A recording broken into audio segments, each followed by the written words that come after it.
Uh, let us start our class.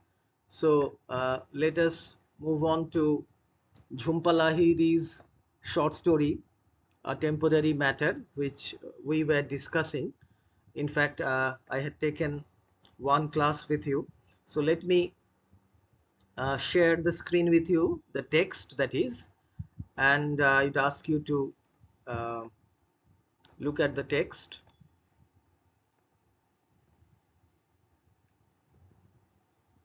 So this is our text, and we had completed the first part of the short story, and we had seen how this Indian American couple, Shukumar and Shobha, they were actually uh, they were staying there, uh, and they were actually they had gone through a kind of, you know, a tragic situation where they had lost their baby and they were drifting apart from each other. And the sudden load shedding at 8 p.m. every day for a few days that was announced for repair works, that sort of brings them together because they had started to take their dinners during that time together. Now they were on the first night. We recall how they it was actually Shobha who decided that they should tell each other a secret that they should share with each other. So let us read from here. He wondered what Shobha would tell him in the dark. The worst possibilities had already run through his head, that she had had an affair, that she didn't respect him for being 35 and still a student. So here we can see Shukumar was thinking about what Shobha would uh, tell him, whether she would sort of uh, confess about a kind of uh, affair that she had had, or uh,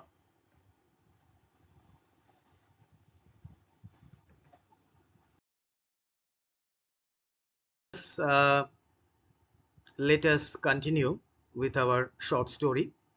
Now, I'll again share the text with you.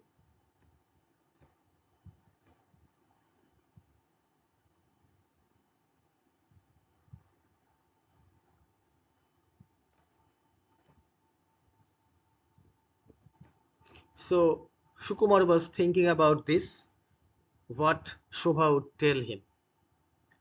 The fact that he was still looking for a job, even though he was 35 years old and he was still studying.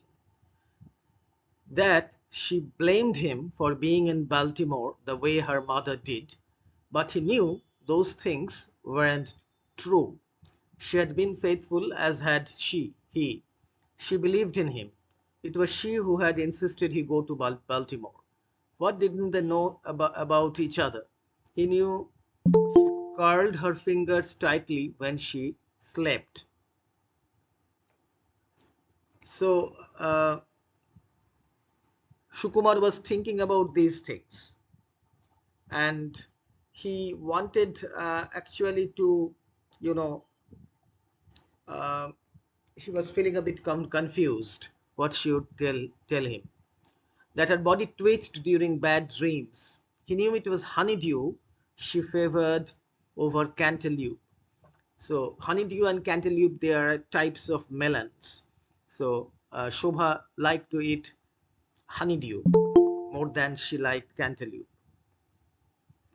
So these facts were known facts, which Shukumar knew about his wife. So he was thinking what else she would tell him. He knew that when they returned from the hospital, the first thing she did when she walked into the house was pick out objects of theirs and toss them into a pile in the hallway. books from the shelves, plants from the window sills, paintings from walls, photos from tables, pots and pans that hung from the book hooks over the stove. So after the loss of their baby, when Shobha had come back to the house, she had sort of took out everything that was there in the house, the books, the plants, the paintings, the photos, the pots and pans. Shukumar had stepped out of her way, watching as she moved methodically from room to room.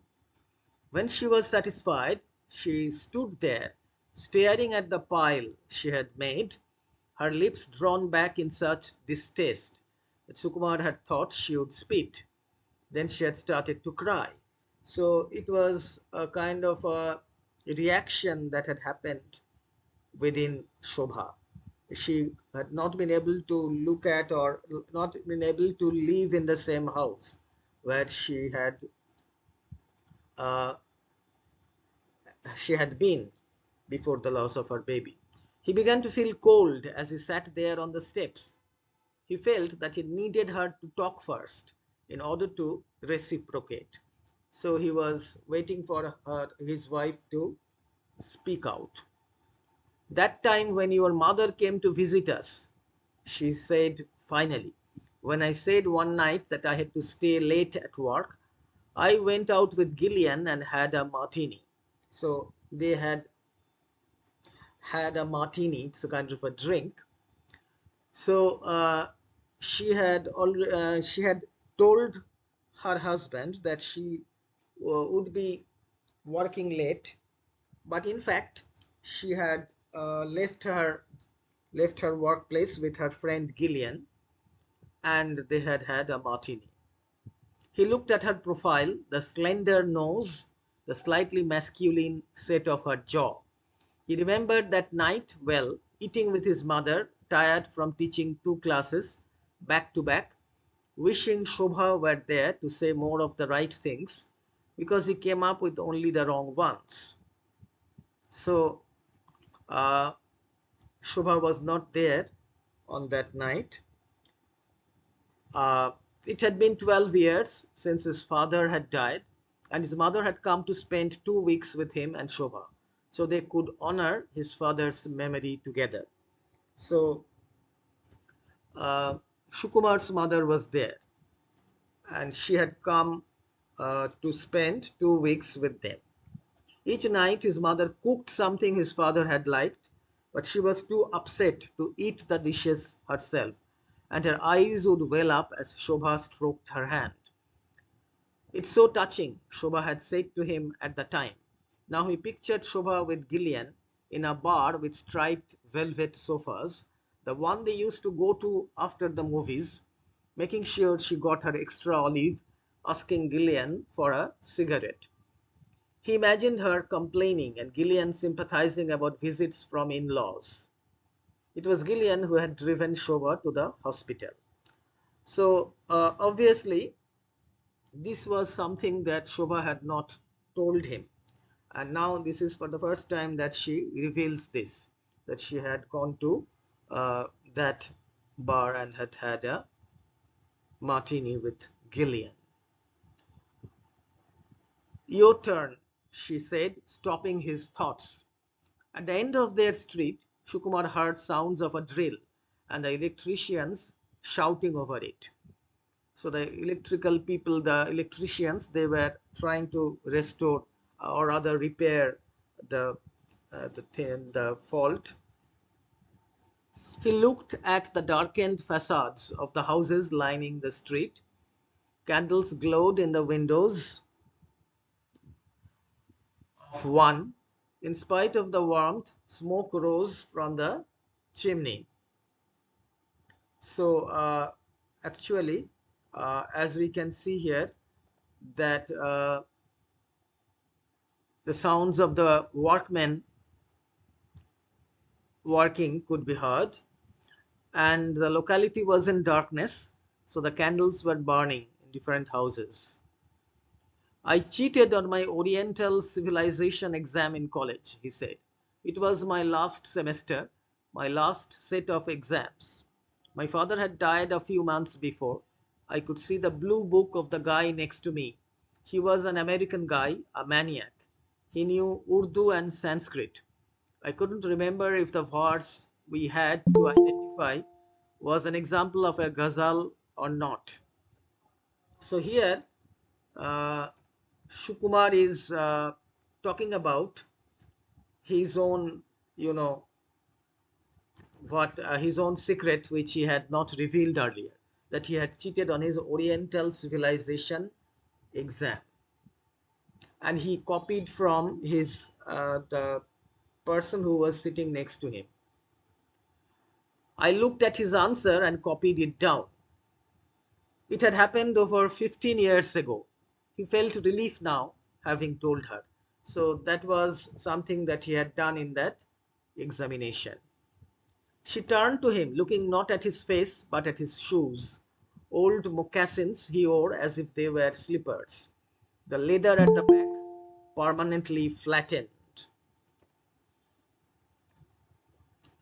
So this was the secret. He wondered if it bothered her, what he had said. She took his hand and pressed it.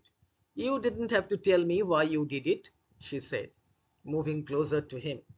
So actually, she did not blame him for that, that he had copied the answer from his neighbor, rather the person who was sitting next to him. They sat together until 9 o'clock when the lights came on. They heard some people across the street clapping from their porch and televisions being turned on. The Bradfords walked back down the street, eating ice cream cones and waving. Shobha and Shukumar waved back. Then they stood up, his hand still in hers, and went inside. So the electricity was restored after 1 hour of repair work, and the Bradfords, who were their neighbor, they came back. Somehow, without saying anything, it had turned into an exchange of confessions. The little ways they had hurt or disappointed each other and themselves. So the two things that they had confessed to each other, the fact that Shobha had had a martini with her friend Gillian when she was supposed to be present in the house with her mother-in-law, uh, when her mother-in-law was upset, but she had not done that, and she had lied to her husband that she would be working at her workplace. That was one thing that Shobha told her husband. And Shukumar in his uh, during his student days, when he was taking that examination on Oriental civilization, he had how he had cheated, that he confessed to his wife. So that was something that they had confessed to each other. The following day, Shukumar thought for hours about what to say to her. He was torn between admitting that he once ripped out a photo of a woman in one of the fashion magazines she used to subscribe to and carried it in his books for a week, or saying that he really hadn't lost the sweater vest she bought him for their third wedding anniversary, but had exchanged it for cash at Filene's, and that he had gotten drunk alone in the middle of the day at a hotel bar. So Shukumar knew that the next day the power would again go out at 8 p.m. They would have to eat in the dark, and Shobha would again ask him to say something that he had not confessed earlier. So that would be another kind of a confession for him, and he did not know what to say. Once he had torn a picture of a woman in a magazine, fashion magazine, and he had kept that picture in his book. And another time he had actually exchanged or exchanged this you know the gift of the sweater vest which Shobha had given him for their third wedding anniversary. And he had been drunk once. For their first anniversary, Shobha had cooked a 10-course dinner just for him. The vest depressed him. "My wife gave me a sweater vest for our anniversary," he complained to the bartender, his head heavy with cognac. "What do you expect?" the bartender had replied. "You are married." So actually, Shukumar did not like this vest, sweater vest. And when he had got drunk at that bar, he went to the bartender and he complained about that fact. And the bartender sympathized with him, that you are married, so you have to put up with all these things. As for the picture of the woman, he didn't know why he had ripped it out. She wasn't as pretty as Shobha.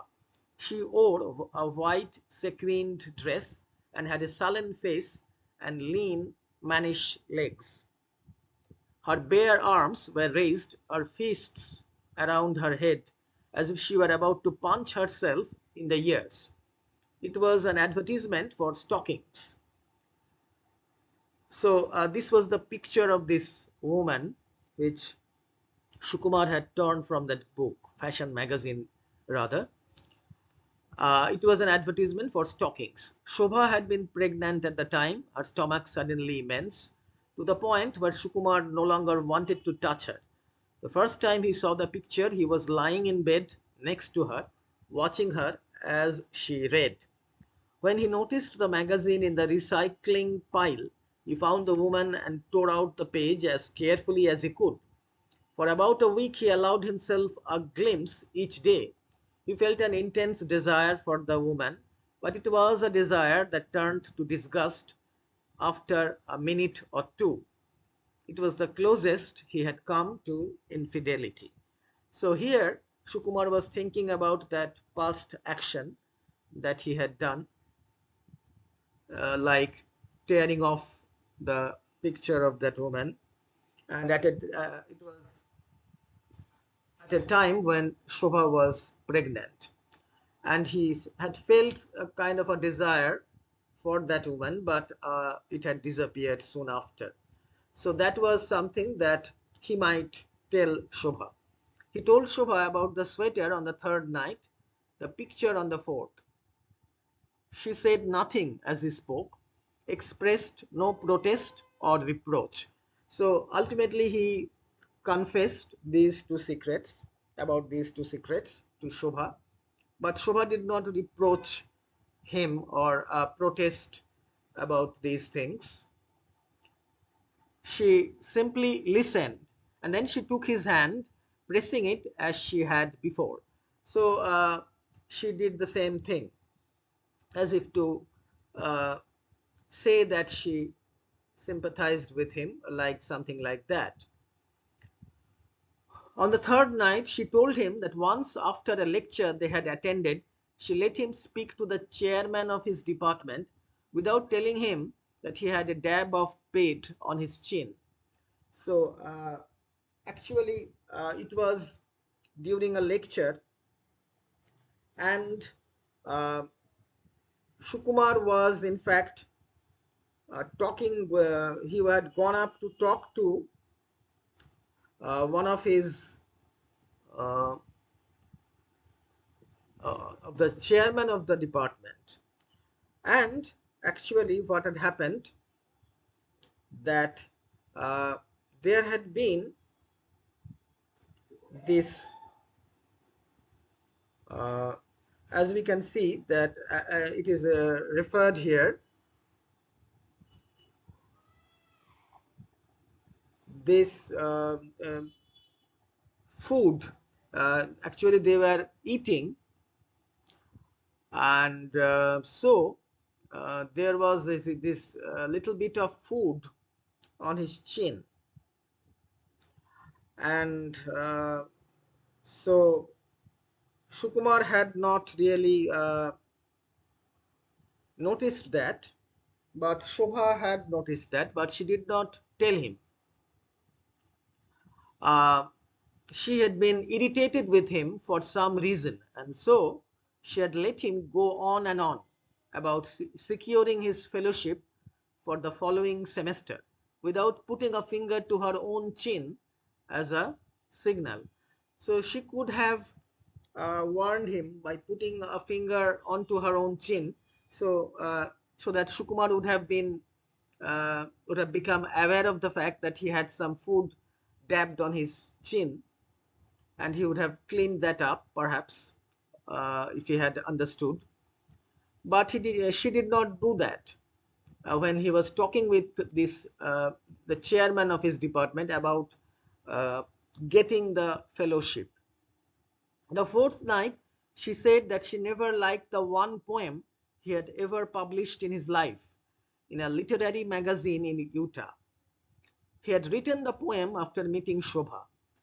She added that she found the poem sentimental. So this was another confession that Shobha made, and that was about the poem, and that was the only poem that Sukumar had written about his wife, rather about when Shobha, they were not married, they had just met, and she did not like that poem. Utah is another state in the United States. Something happened when the house was dark. They were able to talk to each other again. The third night after supper, they had sat together on the sofa, and once it was dark, he began kissing her awkwardly on her forehead and her face. And though it was dark, he closed his eyes and knew that she did too. So this darkness, this power cut, somehow brought them together after quite some time. The fourth night they walked carefully upstairs to bed, feeling together for the final step with their feet before the landing, and making love with a desperation they had forgotten. So it was the normal relationship that uh, had resumed for them. She wept without sound and whispered his name, and traced his eyebrows with her finger in the dark. As he made love to her, he wondered what he would say to her the next night, and what she would say, the thought of it exciting him. Hold me, he said, hold me in your arms. By the time the lights came back on downstairs, they had fallen asleep. So it was a kind of a reconnection, you can say, on the physical or the sexual level between the husband and the wife. The morning of the fifth night, Sukumar found another notice from the electric company in the mailbox. The line had been repaired ahead of schedule, it said. He was disappointed. So actually, the people who were doing the repair work, they had worked well, and they had repaired uh, everything before schedule. So the line would be, uh, actually there would not be any power cut. And Sukumar was disappointed because he was looking forward to the power cuts. He had planned on making the shrimp malai for Shobha, but when he arrived at the store, he didn't feel like cooking anymore. It wasn't the same he thought, knowing that the lights wouldn't go out. So, eating dinner, uh, in the dark or in the candlelight, by lighting the candles, that was something different. And now that the lights would be back, Sukumar lost the urge to cook shrimp malai. Uh, so it would not be the same. In the store, the shrimp looked grey and thin. The coconut milk tin was dusty and overpriced.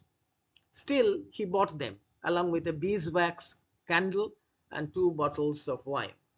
So even the food looked, drab and uninteresting. So his mental condition was reflected in the way he looked at the food and thought that it would appear tasteless. And it was as if it became expensive. She came home at 7:30. I suppose this is the end of our game, he said, when he saw her reading the notice.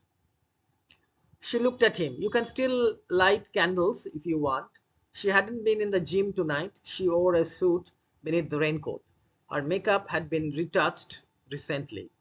So Shobha told him that they could light the candles and they could pretend that it was still the lights had gone out at 8 p.m. When she went upstairs to change, Sukumar poured himself some wine and put on a record, a Thelonious Monk album he knew she liked. So Shobha had gone upstairs and Sukumar put on a Thelonious Monk. Now, Thelonious Monk was a jazz pianist and composer, quite famous in the United States in the uh, you know uh, during the early 20th century. Uh, so he had composed quite a few compositions, piano compositions. He was actually working in the genre of jazz. So Shukumar put on this record. When she came downstairs, they ate together. She didn't thank him or compliment him. They simply ate in a darkened room in the glow of a beeswax candle. So the candle that Shukumar had bought, he lighted that candle, though there was electric light, but they didn't switch it on. They had survived a difficult time. They finished off the shrimp, they finished off the first bottle of wine and moved on to the second. They sat together until the candle had nearly burned away. She shifted in her chair, and Sukumar thought that she was about to say something. But instead, she blew out the candle, stood up, turned on the light switch, and sat down again. So she put on the light instead after blowing out the candle. Shouldn't we keep the lights off? Sukumar asked. She set her plate aside and clasped her hands on the table. I want you to see my face when I tell you this, she said gently. So she was about to tell him something that was evidently important to her, that Sukumar should be able to see her. His heart began to pound. The day she told him she was pregnant, she had used the very same words, saying them in the same gentle way, turning off the basketball game he had been watching on television. He hadn't been prepared then. Now he was. So it was like the previous time when Shobha had become pregnant and she had broken the news to uh, Shukumar. It had been like in this manner. And Shukumar now remembered how she had done the same thing. Only he didn't want her to be pregnant again. He didn't want to have to pretend to be happy. So actually, he was not really looking forward to uh, having another child just now. I have been looking for an apartment and I have found one, she said, narrowing her eyes on something, it seemed, behind his left shoulder. It was nobody's fault, she continued. They had been through enough. She needed some time alone. She had money saved up for a security deposit. The apartment was on Beacon Hill, so she could walk to work. She had signed the lease that night before coming home. So this was the thing that she wanted to tell him. The fact that she had taken a flat, uh, the Americans call the flat as apartment. So that was an apartment on a place called Beacon Hill, which was close to her workplace. And she was doing this not because she was angry with her husband or anything else, anything like that, but because she wanted to leave alone for some time. She wouldn't look at him, but he stared at her. It was obvious that she had rehearsed the lines. All this time, she had been looking for an apartment, testing the water pressure, asking a realtor if heat and hot water were included in the rent. It sickened Shukumar, knowing that she had spent these past evenings preparing for a life without him. He was relieved and yet he was sickened. This was what she had been trying to tell him for the past 4 evenings. This was the point of her game. So now Shukumar uh, begins to understand that the game that they had played, that Shobha had suggested to him that they should play, actually telling the secrets, that is, this was another secret that she ultimately wanted to tell him. So this was the point of her game. Now it was his turn to speak. So uh, Shukumar did not like this, and the fact that she had been doing this secretly, looking for an apartment to stay alone. Now he wanted to tell her something. There was something he had sworn he would never tell her, and for 6 months he had done his best to block it from his mind. There was something which actually Shukumar wanted to tell his wife, and for 6 months after losing their baby, he had uh, he had resolved in his mind that he would not tell her, but now he was going to tell her. Before the ultrasound, she had asked the doctor not to tell her the sex of their child, and Shukumar had agreed. She had wanted it to be a surprise. So in the United States, it's not a uh, not there's no law against knowing the sex of the child before birth, as it is here in India. So, but Shubha had not wanted to know the sex of the child, whether it was a boy or a girl. So she had wanted it to be a surprise. Later, those few times they talked about what had happened, she said at least they had been spared that knowledge. So Shobha had said when they had talked a few times about the loss of that child, that at least they did not know whether it had been a boy or a girl. In a way, she almost took pride in her decision, for it enabled her to seek refuge in a mystery. So to her, it was a mystery. He knew that she assumed it was a mystery for him too. He had arrived too late from Baltimore when it was all over and she was lying on the hospital bed. So she thought that since Shukumar was in Baltimore, he did not know. He arrived late when it was all over, and therefore he had not known whether the child had been a boy or a girl. But he hadn't. He had arrived early enough to see their baby and to hold him before they cremated him. At first, he had recoiled at the suggestion, but the doctor said holding the baby might help him with the process of grieving. Shobha was asleep. The baby had been cleaned off, his bulbous lids shut tight to the world.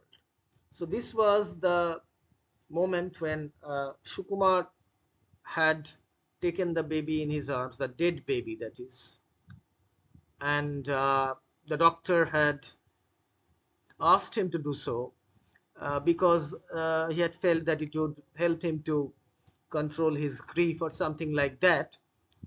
So that was something Shobha had not known because she had been asleep. Our baby was a boy, he said. His skin was more red than brown. He had black hair on his head. He weighed almost 5 pounds. His fingers were curled shut, just like yours in the night. So this was the confession that ultimately Sukumar was forced to say when Shobha had told him that she was moving away, she would be leaving away from him alone, and this had hurt him. And somehow or the other, he wanted to, perhaps wanted to hurt his wife, and then he revealed this fact that their baby was a boy, and how he had noticed he had taken him in his arms. Shobha looked at him now, her face contorted with sorrow. He had cheated on a college exam, ripped a picture of a woman out of a magazine. He had returned a sweater and got drunk in the middle of the day instead. These were the things he had told her. He had held his son, who had known life only within her, against his chest in a darkened room in an unknown wing of the hospital. He had held him until a nurse knocked and took him away. And he promised himself that day that he would never tell Shobha, because he still loved her then, and it was the one thing in her life that she had wanted to be a surprise. So obviously, when Shobha heard this, when Sukumar revealed this fact, Shobha was hurt. She had not expected that Sukumar had known about this baby. She had not known whether it was a boy or a girl, because she had been unconscious and she had gone to sleep after the birth of the child. Now, the things that Sukumar had told her, like cheating in that college exam, cutting that picture of this woman, returning the sweater that she had gifted him, getting drunk, all these things were different things. But these things, the fact that uh, he had known the sex of this child, not only he had known, he had taken his son in his arms. So that was something that was really something that she could not endure.